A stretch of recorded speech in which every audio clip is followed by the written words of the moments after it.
एक बार की बात है कि राजा के यहाँ एक व्यक्ति चाकरी के लिए गया। चाकरी समझते हैं ना, नौकरी के लिए गया। तो राजा से बोला कि हमें अपने यहाँ चाकरी दे दीजिए। तो राजा बोला ऐसी तुम में कौन सी काबिलियत है जिसकी वजह से हम तुम्हें चाकरी पे रख लें। तो व्यक्ति बोला हमारे अंदर एक बहुत ही अद्भुत कला है जो हर आदमी में पाई नहीं जाती है। तो बोला कौन सी कला है तुम्हारे अंदर। तो बोला हमारे अंदर आदमी को देख के बता देंगे ये साला नस्ली है या नकली है। क्या बोला कि हम आदमी को देख के बता देंगे कि ये नस्ली है या नकली है। तो बोला अच्छा क्या हाँ बिल्कुल। तो उसने कहा चलो हम आपको अपने यहाँ काम पे रखते हैं और जाओ आज से तुम्हारी ड्यूटी हमारे अस्तबल में रहेगी। कहाँ रहेगी? आप हमारे घोड़ों की देख रेख करो। वहां आपकी चाकरी लगी, ड्यूटी दे दी गई। वो व्यक्ति लगातार 15 दिन तक ड्यूटी करता रहा। एक दिन राजा को लगा ऐसा तो नहीं इसने बेवकूफ बना दिया हो और इसे कुछ पता ना हो। तो जिस घोड़े की सवारी करता था उसने बुलाया उसे सभा में और सब लोगों के सामने पूछा कि मैं जिस घोड़े की सवारी करता हूं तो ये देख के बता ये घोड़ा नस्ली है कि नहीं है। तो उसने कहा जी राजन मैं बताता हूं आपको। तो बोला जिस घोड़े की आप सवारी करते हो ये नस्ली नहीं है। तो उसने कहा ऐसे कैसे हो सकता है। जिस व्यक्ति से उसने घोड़ा खरीदा था उसे बुलवाया और बोले हमने नस्ली खरीदा था लेकिन ये नस्ली नहीं है, क्या है मैटर समझाया हमें। तो व्यक्ति बोला कि ये घोड़ा जन्म देते ही इसकी मां एक्सपायर हो गई थी। इस घोड़े को हमने गाय के दूध पिला पिला के पाला है इसलिए नस्ली नहीं है। तो राजा को लगा यार इसने तो बिल्कुल सही बोला है। उसे दोबारा बुलवाया और बोला कि तुझे पता कैसे चला कि नस्ली नहीं है।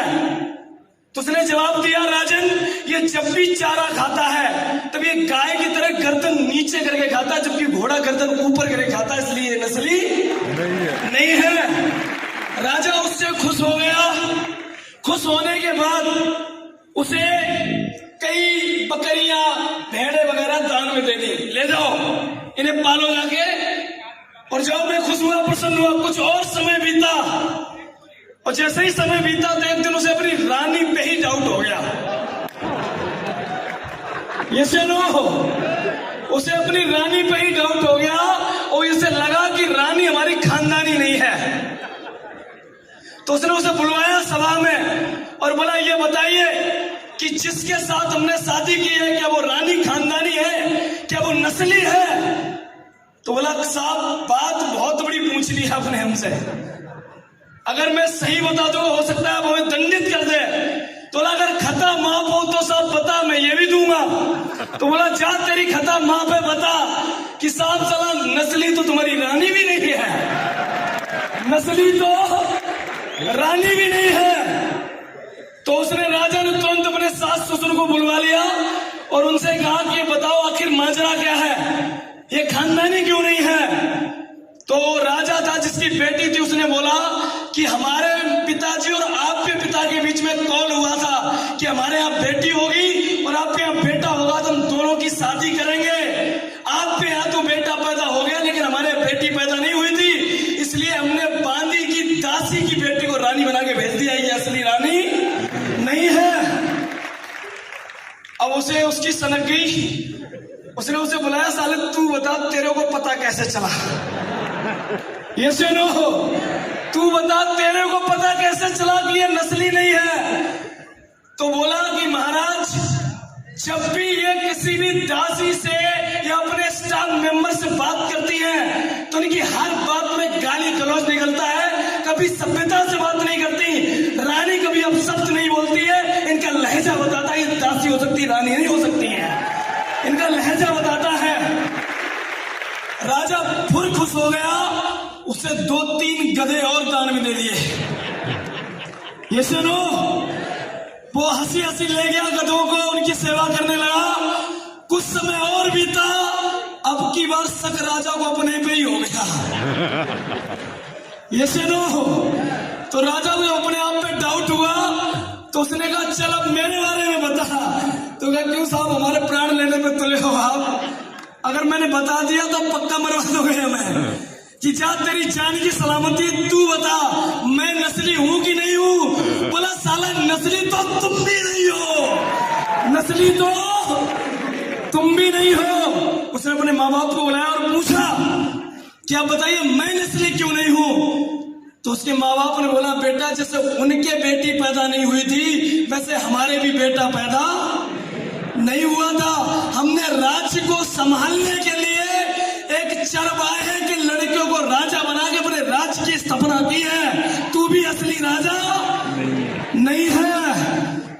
अब उसे लगा इससे कैसे पता चला, ये सुनो। तो उसने कहा तुम्हें कैसे, उसे बुलाया दोबारा और बोला कि तुम्हें कैसे पता चला कि मैं असली राजा नहीं हूं। तो आप सुनना चाहते हो उसने क्या जवाब दिया कि साहब अगर तुम राजा होते तो दान में महल देते, मोहरे देते, असरफी देते, धन देते। तुमने क्या साला दिया, जब भी तुम घुस हुए तो भेड़ बकरियां ले ली हमें, जब भी घुस हुए भेड़ बकरियां पकड़ा दी। तो तुम भी नस्ली, और आपको ऐसा लग रहा है हम उसी राजा की कहानी सुना रहे हैं। ये सुनो, इस स्टेडियम में अगले 3 साल तक इस ऑर्गेनाइजेशन में जो साला खानदानी होगा और नस्ली होगा वो आने वाले रिश्तेदारों में, आने वाले समय में दोस्तों में, पड़ोसियों में, सिटी के लोगों में, व्यवहारियों में, जिन ने बोला साला कुछ नहीं होगा तुम्हारा, तुम ऐसे ही भटकते रहोगे, वो आने वाली 2025 में डायमंड बन के जरूर दिखाएगा। तो नस्ली होगा, क्या बनने को तैयार है? मनाली चल रहा अभी, ये सुनो। मैं गुरुदेव एक बात बोलता हूं, कभी कभी कई लोग मेहनत बहुत करते हैं, जीरो पे आउट हो जाते हैं, उसमें उनका लक काम करता है, समय काम करता है, ऐसे लो। लेकिन मैं इस बात को कह सकता हूं, ये जो